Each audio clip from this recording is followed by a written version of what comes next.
Hi there guys, Steve from CCL. Today we're taking a quick look at this. It is the Cooler Master HAF XB. Unfortunately it's too big and heavy for me to throw up and catch in the air in the elegant usual way that I like to do with my products. So instead I've balanced it on a Sidon 240M and a M2 Silent Pro power supply. So it's balanced, I don't know if you can see how steady that is, a little leaning tower of Cooler Master goodness.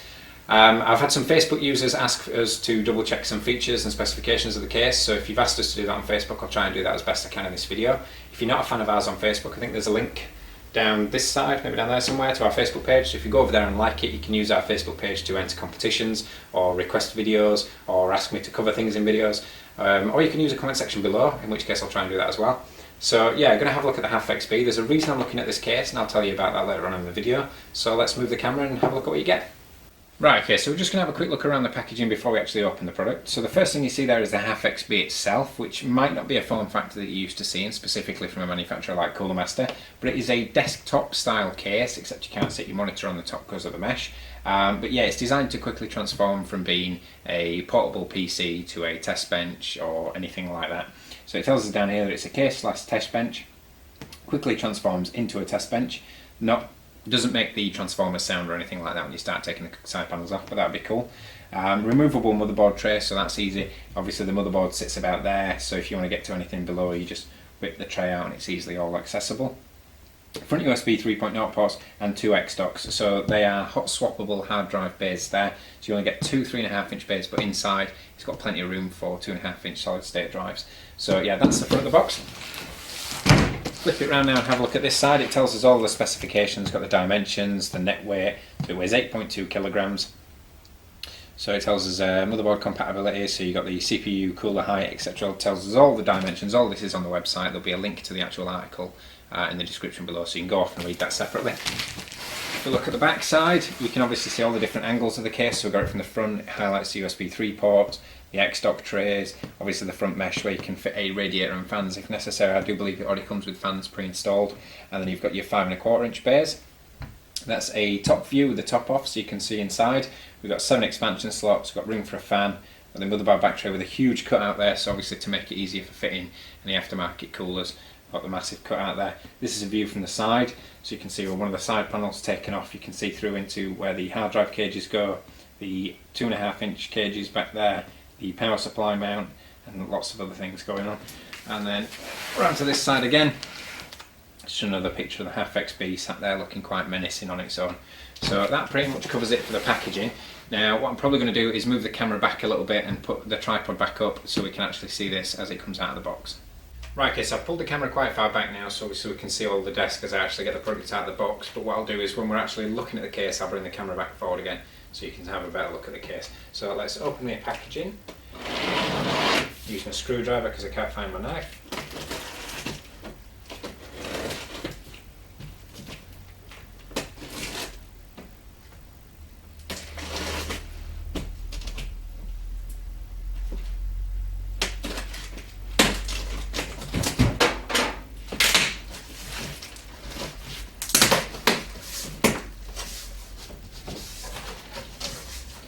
So it's incredibly well packed. Flip it over and over again.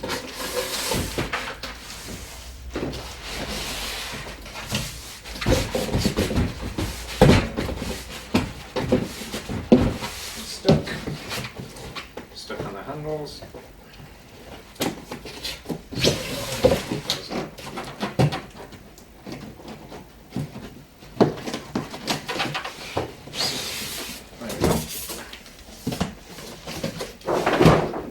So we have the actual unit itself. I'm probably going to get a static shock. Ow. I always get a static shock with the case. So if we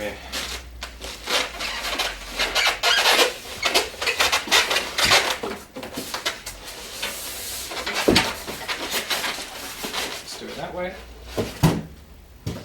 Okay, so we've got a instruction manual there. Now in this one they're calling it the HAF XB MIDI tower, which isn't quite right. So just got instructions on fitting everything there.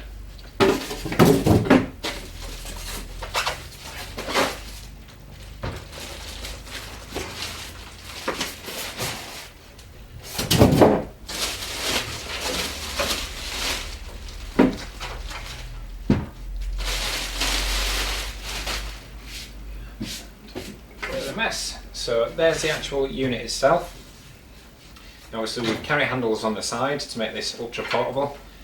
So if I'm, say for example, doing a video in here of a build or doing a test setup, and then I can quickly pick it up, run over there to my desk in the other office, and away we go. So I'm just going to loosen all the screws. Obviously thumb screws or finger screws are never done up finger tight when you first get the item.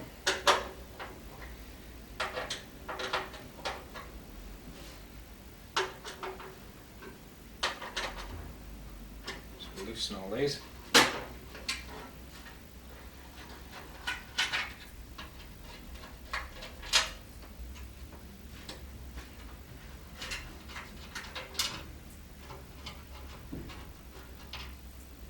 Obviously rather boring for you to watch this bit, but there's no way of making taking screws out any more exciting unless I put some Mission Impossible style music to it. So if we look towards the rear of the case, obviously it screws on all the way around the sides, and then the top comes off like so, and on the top you've got room to mount some fans or a radiator there if you wanted to mount that. So that's the top, and then the actual side panels themselves slide backwards and away, and then obviously the plastic there for the handles.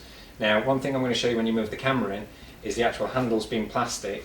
A lot of people might worry, obviously I don't want to hold it by plastic, because if that snaps I'm going to break everything. But the actual chassis itself has been built with some little metal lips on this side so that they actually take the weight of the handle. So it's exactly the same to hold it that way.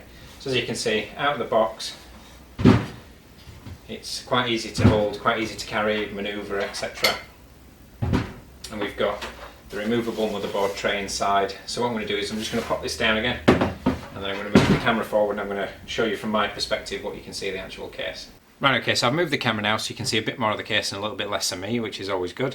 And you can see that we've got the actual motherboard back tray, which is held in place with 2 screws on either side. So 2 screws on the left hand side, and then 2 screws on the right hand side. So if we take these screws out, try and do this without dropping the case. If we take these screws out, move it back around, take those screws out, and that screw out. You see the actual back plate will then just slide once these cables are out of the way. Pop that down. So once these cables are out of the way, that will just slide back and out. So what that allows you to do is actually fit your motherboard on the tray, get your cooler and everything on, and then you can slide it back in without having to worry about obviously squeezing in and then getting your power supply in and whatnot afterwards. So we've got that there. With the actual motherboard tray out, you can see a lot more of the actual case that's going on inside. So you can see here we've got the 2.5 inch drive cage there. So if I hold the case like that, you can see that we can hold those in there. So plenty of room for drives in there. I believe we can have, there's 1, 2, 3, 4, so you can have 4 drives in there. So if you want to go for an SSD array, or you want to go for mechanical drives, you can do. We've quick release for the optical drive. So when you actually look at the front of the case, you can see that the 5.25 inch bays here, the actual front panels are removable. Similar to I think how it was done on the Trooper and the Cosmos. It's a little catch on either side there, and they push in, and you just push them out. One of the things that helps is in transit, it stops them from getting pushed inside the case and then you're having to fish around inside to find them. But it also makes them easier to remove. So all you do is lift that up, take it out, slide your optical drive in with that in the open position. Once it's in, lock it back down and away you go. So that's how you fit your optical drives. I mean the actual removable part here, these, it looks like it goes with the case. It's not overly obvious that that's how you remove them. So we've got those. And also on these, sorry that I forgot to point out, they've also got a mesh on there. So obviously help keep the dust out. Got fan filters on. So we've got those. We've got our power button and we've got our reset switch. I think that's a hard drive activity light there. And then we've got the microphone, headphone socket and 2 USB 3.0 ports. This actual grill here, I think you can see we've got 2 fans hiding behind there. So it does come pre-fitted with fans. So I'm just going to flip it round so we can have a look at the rear now. So obviously you've got a single 120mm fan mount there, and you've got all your expansion ports. And if you want to fit two 80mm fans down there, just to keep, I think they're 80mm. It might be smaller, I'll double check that and I'll post a banner along the bottom now. But yeah, if you want to fit some fans there to help keep the hard drives cool, then you can do. And then we've got the power supply cage there. Now obviously, to try and keep the case small, the power supply unit does actually protrude the case slightly. So rather than make the case overall an inch bigger or an inch deeper, they've just put that on there, which gives you a little bit of overhang from the power supply, but it gives you much more room inside, and it obviously saves on the size of the case. So if you look down the side there, you can see what I mentioned earlier with regards to the plastic on the side panels. So if I pop this side panel back on and flip it around, you can see what I was talking about with regards to the fact that it's actually that bracket there that takes the weight from the plastic handle. So we got that. Obviously the perforations on this side keep everything nice and cool. Looking, I don't know if you're going to be able to see this on camera, but if you look, where's the best angle to show you this from? Let me try and figure this out. So if you see there, you can see the actual back pane for the hard drives. So if you were to be fitting a 3.5 inch drive, you'd open that like so. This would slide out. Now obviously people call, I think they call these sleds, hard drive sleds.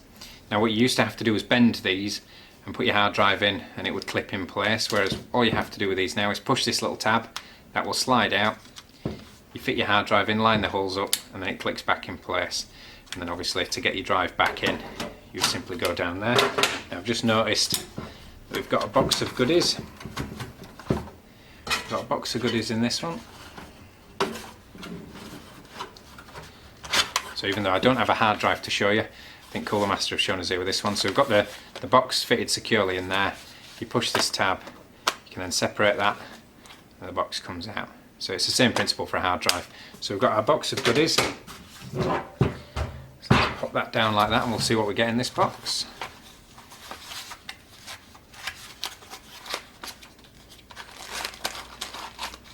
So I've just got one bag. And in the bag we have obviously got more retaining clips for the 2.5 inch drives. So they would simply, you put one on either side of your 2.5 inch drive, and then these simply slide down into the cage like so and lock that in place, and the drive's nice and snug and not going anywhere, and you simply squeeze them together and you can take the drive out there. So we've got plenty of those, quite a lot of those. We've also got cable ties, so obviously if you want to do some cable managing there, we've got plenty of cable ties. Now they've given us a lot of cable ties because Cooler Master have actually put a lot of time and effort into fitting cable tidy loops. So if I hold the case up like that, you can see that we've got cable management loop, cable management loop, cable management loops. They're all over the case. There's absolutely, even down the side of these rails, we've got cable management loops. So they've given you plenty of tie wraps, so you can take full advantage of the cable management options that they've given you. So we've got those. We've got the rest of our hard drive retaining clips. We have a motherboard speaker. So obviously if your PC wants to beep at us and tell us where it's going wrong during post, it can do.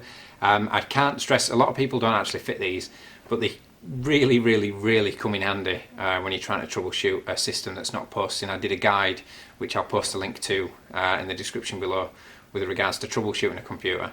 And these are the bare essential. You know, if you really want to test what's wrong with your computer and it's not posting properly, you need one of these. So Cooler Master have given us one of those. And then the last little bag that we have in there, we have obviously, we've got screws for fitting the drives, screws for fitting fans, and screws for fitting the power supply, motherboard risers, and motherboard screws as well. So I think they've also given us, see, Cooler Master like to give you little extras just to make it a little bit more rewarding for the fact that you've bought a Cooler Master product. So what they give you is they give you a standoff socket there. So that obviously your motherboard standoff goes in your motherboard tray. This little socket goes over the top and it lets you screw it in nice and tight, because obviously there's nothing worse than trying to unscrew your motherboard and the actual riser screws out from the back plate, and then you've got to try and get that off your motherboard somehow. So they've given you that so you can lock it in nice and tight to the motherboard back tray. So that's it for the actual accessories. Obviously we've a cable bunch coming off the front here, so let's have a look at this. So coming off the front here, we have a USB 3, so that's a motherboard header, so you don't have to worry about a pass-through cable. We have our high definition audio and our AC97 audio, so most motherboards nowadays with HD audio. And we have our hard disk drive LED, we have our power LED, reset switch and power switch. The power LED is actually individual pins, because obviously some motherboards it's 3 pins width and it's 2 pins width, so you've got those individually. Down here we have a fan cable with a 3-pin fan to Molex adapter and a Molex splitter there. And we have the same down here for the other fan. So obviously if you don't use the Molex adapters, you can just unplug those and plug those straight onto your motherboard. So I've covered that. We've got the back plane, as I mentioned earlier, which I think you can see through there. We've got the 2 SATA connections, so you've got the SATA data, and then you've got a single Molex to power both drives. I'm not sure if you're going to be able to see down the actual front there, but you can see where when you slide your drive in, it will interface with the back plane, and that takes care of that for you. On the bottom of the unit, again, you can see just how many perforations we've got for these cable management loops, and we've also got a fan filter for the power supply unit. So the only thing you need to watch for, the only thing you need to be careful with regards to fitting a power supply unit in here, is if you're going for an oversized power supply, you need to make sure it's not going to foul on the back of the actual back plane there, because as the power supply unit comes in, you don't want it to get caught on this, so you might want to use right angle SATA connectors to get those off there.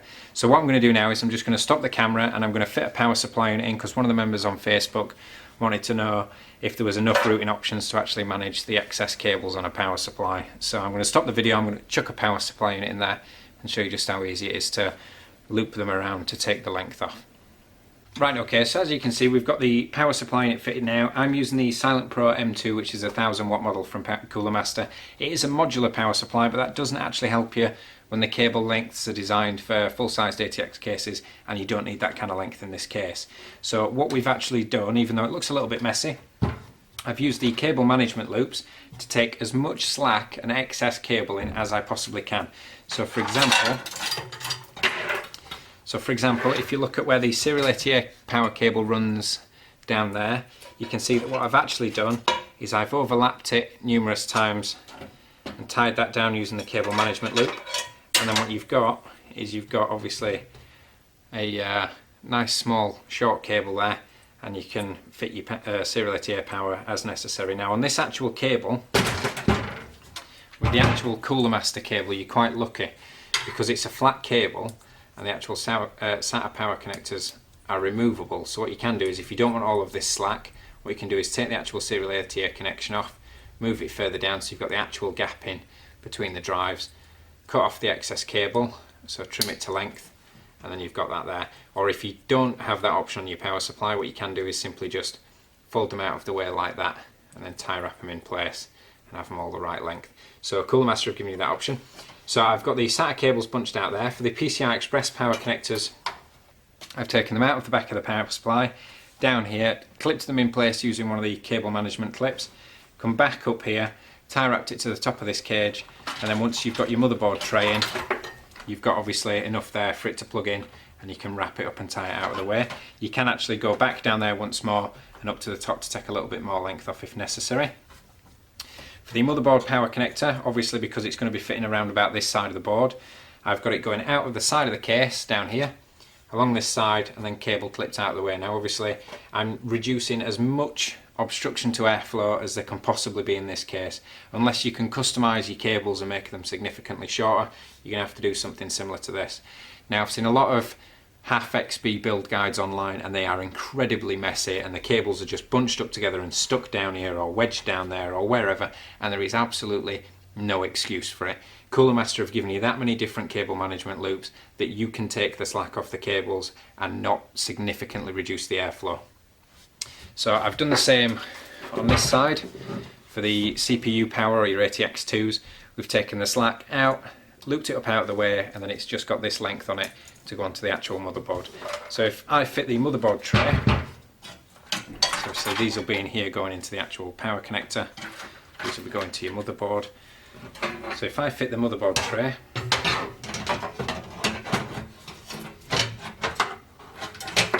like so, so you can see obviously then that would screw in place. You've got just enough cable length there for you to go onto the motherboard with a 24-pin power connector. You've got just enough length there for you to go up there next to your CPU, and then for your PCI graphics you take them in here, and obviously just enough length. So using the cable management loops that are in the bottom of the case, there is more than enough options for you to actually manage the cables and keep everything nice and tidy. I've also done that down here for where the Molex connector goes into the back of the back pin. If I remove the PCI Express cables,